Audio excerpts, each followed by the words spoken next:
Can we talk about how Trump didn't even know the Medicaid cuts were in his big, nasty, bloated budget bill that he just signed into law?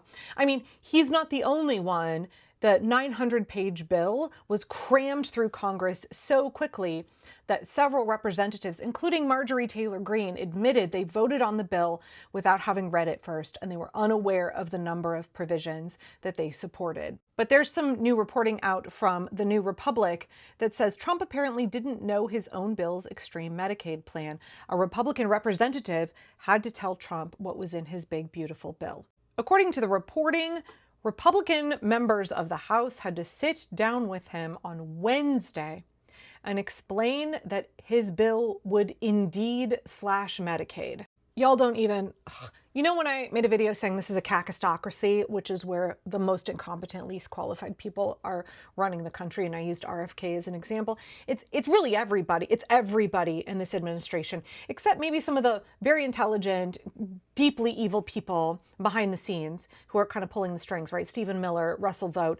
Those folks are very intelligent, very crafty. But the forward-facing folks... Okay, let me read this because you're not going to believe it. Trump had a sit down with the more moderate House Republicans on Wednesday in which Trump told them that the three things they needed to let be if they wanted to win the midterms in 2026 and if Republicans wanted to win the presidency in 2028 were Medicaid, Medicare, and Social Security. Trump told Republicans the day before he signed this bill into law that they needed to not touch Medicaid, Medicare, or Social Security. The first two of those are getting massive cuts. The first one is being completely gutted under this big, nasty, bloated bill.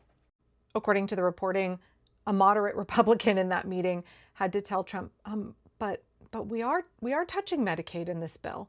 Trump's budget bill will throw millions off of Medicaid to help fund tax breaks for the richest people in this country. At least 17 million Americans are expected to lose their health care by 2034, thanks to changes in Medicaid and the Affordable Care Act. It's not that Trump didn't understand that. It's that he didn't seem to know what was happening at all. To him, this bill is simply a GOP loyalty test with a massive check attached. I mean, Trump has known for a while that cutting Medicaid is political suicide. Republicans know it too. That's why they are freaking out over this bill, right? That's why they have made sure that most of the cuts to Medicaid don't happen until after the midterms, because they're hoping that you won't notice what they've done, because the pain will not start till after the midterms. So it's really important that we make Republican voters aware of the fact that Republicans have already cut these programs. They've already cut healthcare. It's just that the cuts won't take effect until after the midterms. The pain is coming. They have already decided on future pain and suffering and death for 17 million Americans. We've got to make sure that the voters know it is Trump who is responsible, but even more so, it is the Republicans in Congress who are responsible for this. Trump didn't even know what was in there.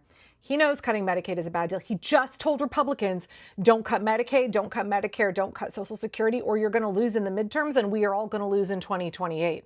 Also, all of y'all who keep telling me that there aren't going to be midterm elections or that Trump isn't worried about it, the Republicans aren't worried about it, he has repeatedly been caught saying that he is worried about the midterms. He is worried that Republicans are not going to be able to get elected.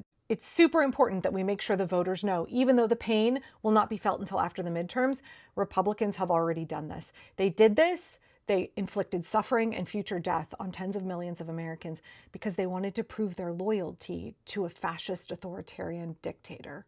That's it, y'all. They wanted to keep their jobs. They wanted to keep their wealth. They wanted to be able to have dear leaders say, good job. And so they threw everybody under the bus and gutted healthcare. But if you don't believe me that Trump has known for a while that cutting Medicaid would be devastating politically for Republicans. What happens if it comes to your desk, has the tax cuts, but also cuts to Medicaid? Would you veto that? No, we're not doing that. Would you veto that? I would.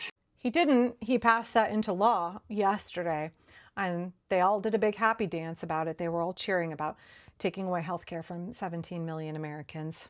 I mean, let's be clear here. It's not just Trump who knows this is really bad. All of the Republicans know, and they voted for it anyway. They have gone into this with their eyes wide open. They know what they're doing. They did it anyway to give billionaires a giant tax break to fund ICE to the tune of $150 billion.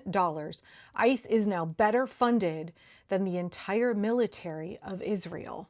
But there's no money for Medicaid. There's no money for food assistance for the poorest and hungriest children in this country. Let's look at some of those Republicans who knew how bad this was and voted for it anyway, hoping that you wouldn't notice, hoping that you wouldn't notice how devastating these cuts are going to be until after you voted them back in the midterms. No, every one of these last motherfuckers needs to be voted out. Our energy needs to be going toward multiple things, but a significant chunk of our energy needs to go into making sure that none of these guys ever see the inside of Congress after the 2026 election. We must still take care of our rural hospitals and physicians. Greg Murphy, Republican from North Carolina. And yet he voted for a budget that is scheduled to close more than 330 hospitals in rural America. Let's not do something that's going to hurt people. Jeff Van Drew, Republican from New Jersey. And yet Jeff voted for a bill that will hurt tens of millions of Americans. Jeff voted for $150 billion expressly to hurt 3,000 migrants a day as they're being abducted and stuffed into concentration camps. Jeff voted for concentration camps. Jeff voted for hurt and suffering and death. Oh, David Valadao, Republican from California, you said, I will not support a final bill that makes harmful cuts to Medicaid, but you voted yes anyway. How many people in your district, David, are on Medicaid? How many people are going to lose their health care because of you? There will be a cost to hospitals with this bill. Don Bacon, Republican from Nebraska, voted yes to close hospitals all across the country so that our hard-earned tax money can go straight into the pockets of billionaires. Protecting Medicaid is essential for the vulnerable constituents we were elected to represent. Juan Ciscomani, Republican from Arizona. Yeah, you're right. You're right, Juan. You're absolutely right. It is essential for your vulnerable constituents. So why did you vote to take away their health care? Why did you vote for their suffering and death? Why did you do that, Juan? I mean, we could go on and on. Every Republican who voted for this bill, they knew exactly what they did. They were warned. They knew what they voted for by the end, and they did it anyway because they're hoping that you won't notice. They're hoping that you'll forget. What is it Mitch McConnell said? He said, they'll get over it. No, we won't. We have to make sure that no American gets over this. And the Americans who are not aware of what is happening, we have to educate them. We have to make sure that they know because we have to make sure that none of these Republicans gets reelected. We have to retake the House and the Senate. And in fact, Donald Trump and the Republicans are very worried that that is what is going to happen. We have to create a tremendous backlash effect for what they have done. And it's important to understand here that not all hope is lost. So many of the parts of this bill, huge portions of this bill can be undone, y'all. Can be undone if we have different folks in Congress. So much of this bill can be repealed and changed and overturned. It doesn't have to be this way for the next 10 years. If we, the people, exercise our power, exercise our right to vote, if we, the people, change shit up, we can change what the Republicans have done so far to destroy this country. We can undo the damage that they have done. Yeah, it will be hard work. It will suck. It takes more work to rebuild a democracy than it does to destroy it, right? It takes far less effort to smash and destroy things than it does to create and organize and sustain. But it's still good, worthy work, and we can still do it. We can get all of these guys out. This can be political suicide for every last one of these folks. It should be. It should be, and they are very, very worried about it. Donald Trump didn't want cuts to Medicaid in this thing, but he couldn't at the last second, finding out the day before he had to sign this, that whoopsie, it's going to be the biggest cuts to Medicaid we've ever seen.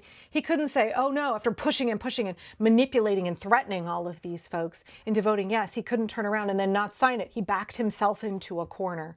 And Republicans also backed themselves into a corner. They chose loyalty to dear leader over the constituents, and they're going to have to pay the price for that. We have to make sure they experience the backlash for what they have done.